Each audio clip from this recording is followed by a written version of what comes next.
Amis modélistes, salut! Content que vous nous rejoigniez à nouveau sur notre chaîne. Alors aujourd'hui, on va voir comment réaliser des buissons hyper réalistes pour vos réseaux ferroviaires ou vos dioramas. Alors sans plus attendre, on lance le générique et je vous retrouve tout de suite après. Allez, on y va!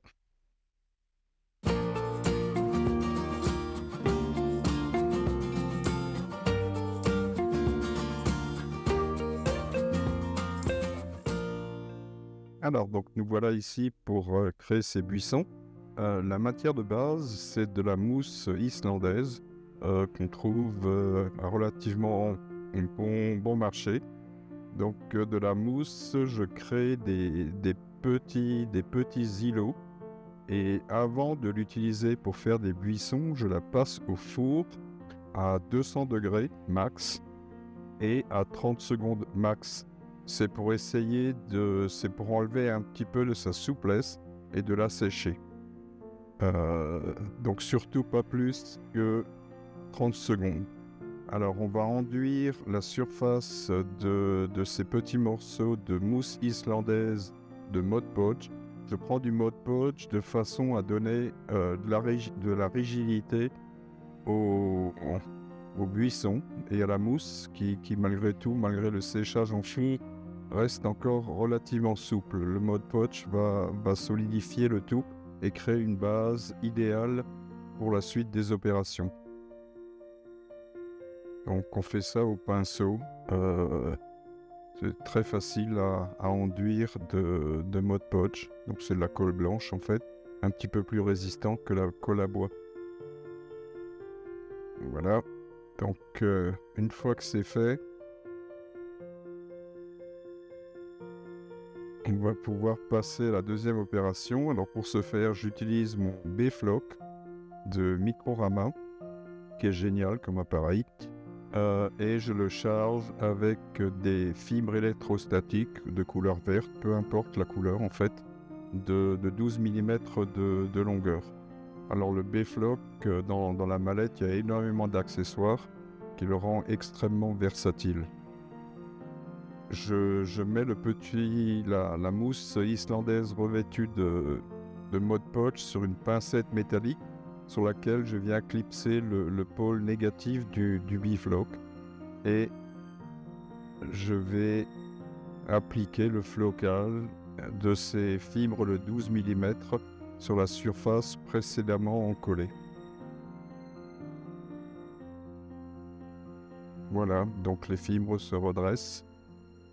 Alors c'est vrai que le B-Flock a une bonne puissance même pour des fibres de 12 mm. On le voit déjà ici à l'image, les fibres sont bien droites. Et c'est vrai que la pincette métallique pour y connecter le pôle négatif aide beaucoup.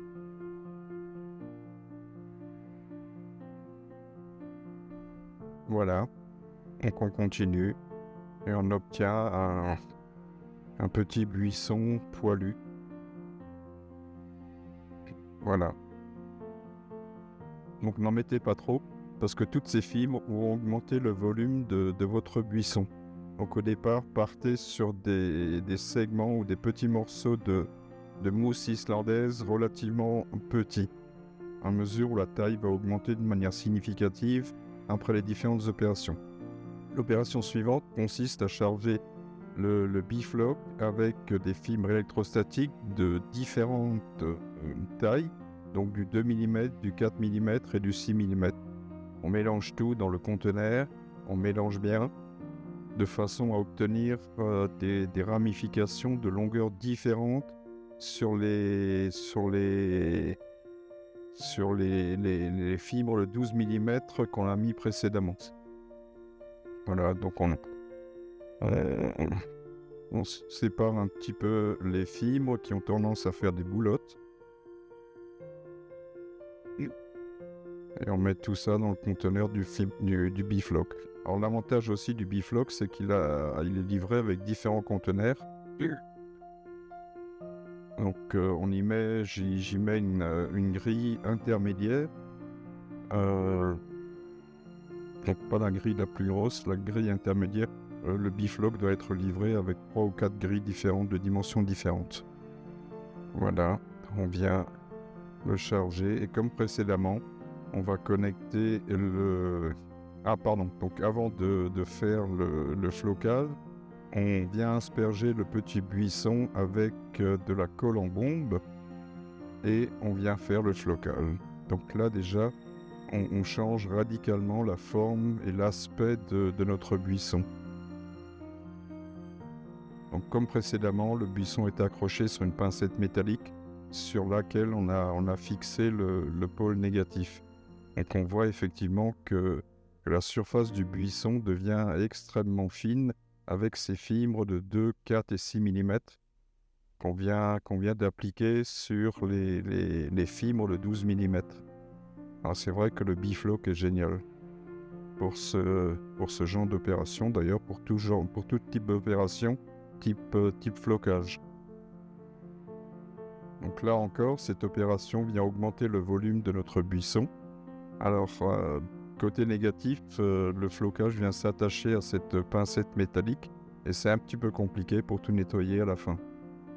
Voilà, donc voilà le résultat après séchage.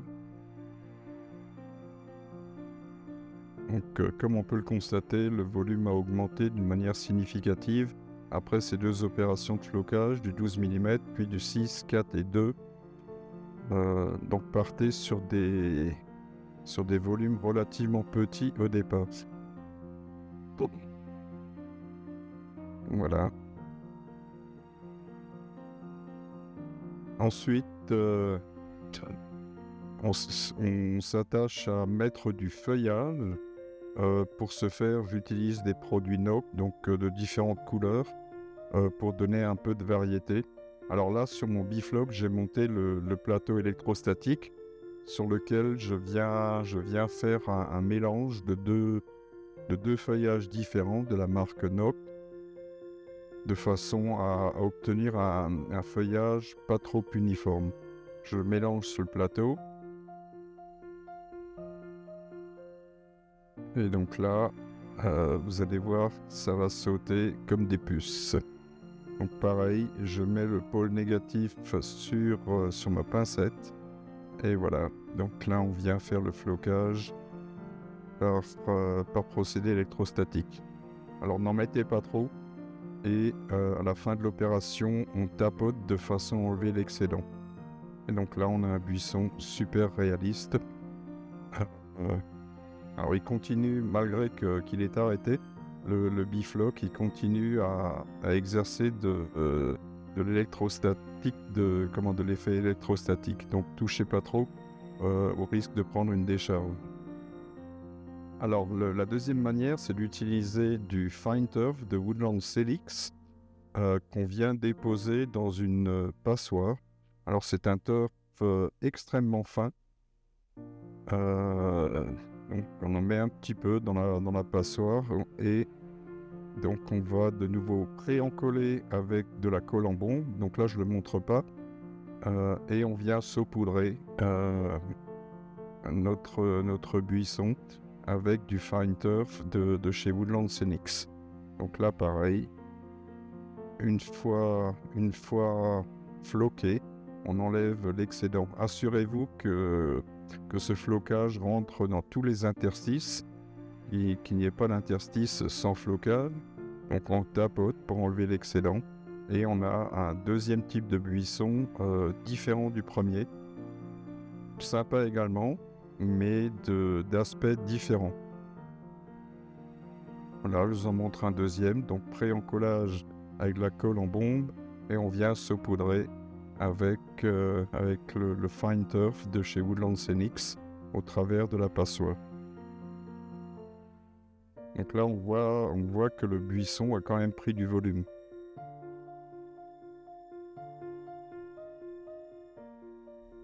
Voilà. Donc c'est super sympa, c'est super fin, c'est super détaillé. Si on veut rajouter un peu de variété à nos buissons, on peut venir floquer avec du flocage de couleur. Donc là, je vais mettre du jaune. Pour le faire adhérer, je prends de la laque extra forte je viens asperger sur le buisson précédemment floqué. Et voilà, donc je prends de la laque et je vais venir ajouter du flocage jaune pour simuler du genêt ou des fleurs. Voilà. On enlève l'excédent. Et on a un buisson en fleurs. Et pour terminer l'opération, une fois que le flocage est terminé, on rajoute une dernière couche de laque pour cheveux extra fort de façon à figer toute la structure. Voilà, et le procédé est terminé. Donc là, je vous montre quelques photos en détail pour bien montrer quel est le détaillage de ces buissons. C'est hyper réaliste. Donc ça, c'est un buisson qu'on vient de réaliser juste en direct sur la vidéo.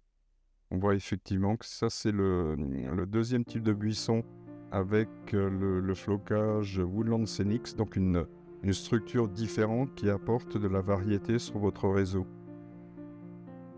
Et là, on voit les différents buissons mis en scène le long de rails. Donc comme dit précédemment, c'est hyper réaliste, c'est bien fait, c'est facile à faire, c'est très rapide.